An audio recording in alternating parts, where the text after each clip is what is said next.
Na noite de domingo, em Confresa, a mãe levou a sua filha de 4 meses no hospital municipal da cidade. As primeiras informações que a mãe passou é que o bebê teria engasgado. Porém, quando a médica pediu os exames e viu o resultado, percebeu que a criança teria sofrido um trauma na cabeça. Fui acionada por volta de meia-noite e alguns minutos pela equipe de enfermagem do hospital para uma avaliação de uma criança, né, que chegou com uma queixa de que não estava acordando e, por esse motivo, os pais tinham trazido. Só que, no momento do exame físico, eu vi a gravidade, né, do quadro e logo pedi a internação e solicitei os exames necessários para uma investigação melhor, né? A todo momento questionava os pais sobre queda, sobre trauma, e eles negavam o tempo todo. E assim foi o decorrer da consulta. Isso no sábado, né, de madrugada. No outro dia, no domingo pela manhã, quando eu estava passando visita, a criança já estava aguardando vaga para a regulação devido à gravidade, né, do quadro, e foi feita a tomografia e precisava de uma transferência de urgência para uma UTI e avaliação com o neurologista. Nesse intervalo, que é de protocolo, quando é menor, assim, e não tem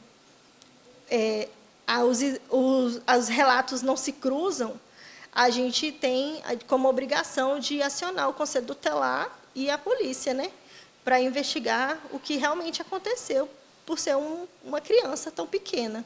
O estado da criança, doutor? É grave, porém estável. Grave. O Conselho Tutelar, a Polícia Judiciária Civil, foi acionada e conduziram o padrasto e a mãe à delegacia municipal. As informações estavam desconexas. O rapaz de 23 anos foi preso em flagrante por omissão de socorro e acuação. Ao chegar aqui, a gente percebeu que as versões eram muito conflitantes.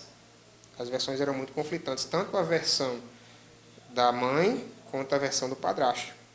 Elas não tinham consonância, elas eram divergentes.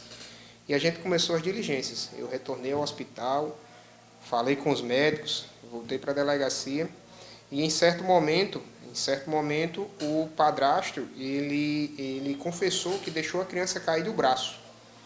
Deixou a criança cair do braço no momento que dava banho na criança. Então a gente desconfigurou a priori os maus tratos e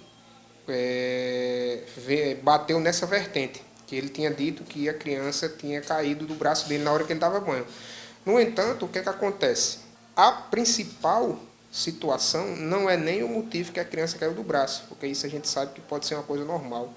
Mas o que deixa a gente mais intrigado, deixou a gente mais intrigado foi a torpeza da omissão depois da queda dessa criança. Supostamente essa queda, né, que a gente ainda vai aprofundar mais essas investigações. Mas essa criança, esse bebê, ela caiu do braço dele, teoricamente, entre 8 e 10 horas da manhã e só foi levada ao hospital 11 horas da noite, pela mãe. Pela mãe. E o mais intrigante ainda é que a mãe só veio saber que essa criança tinha caído do braço do padrasto aqui na delegacia no domingo à noite, em 11 horas. E a todo momento ela perguntava a ele se tinha acontecido alguma coisa quando ele estava com a criança, se ele tinha deixado a criança cair, se tinha caído alguma coisa na criança, e em todo momento ele negava. Ele dizia que não aconteceu nada, que não caiu nada na criança, que foi só um engasgo, que a criança engasgou. Em nenhum momento ele foi capaz de dizer o que tinha acontecido de verdade.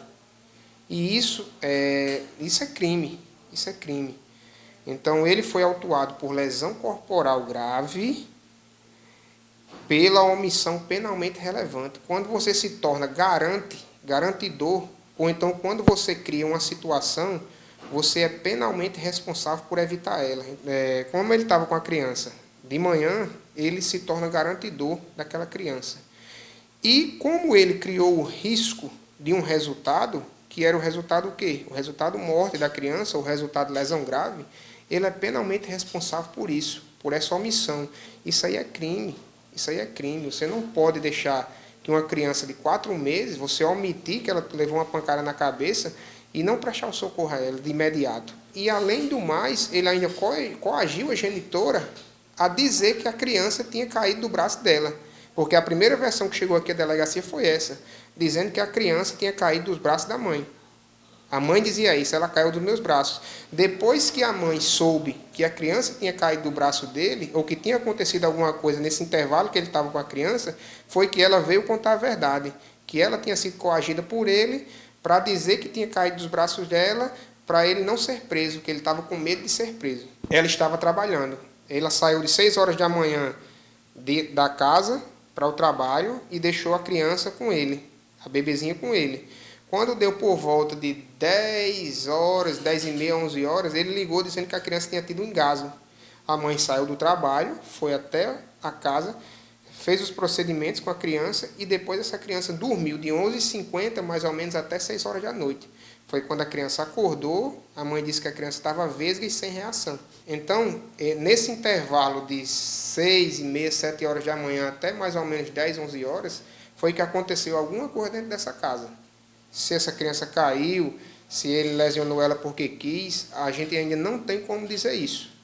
O que a gente tem e o porquê ele foi autuado é pela omissão dele. A gente fez todos os trâmites de praxe aqui, inclusive pedimos a preventiva dele, a prisão preventiva dele, porque ele coagiu a testemunha, que é a mãe da criança, a mentir, e o juiz acatou os nossos argumentos e decretou a prisão dele.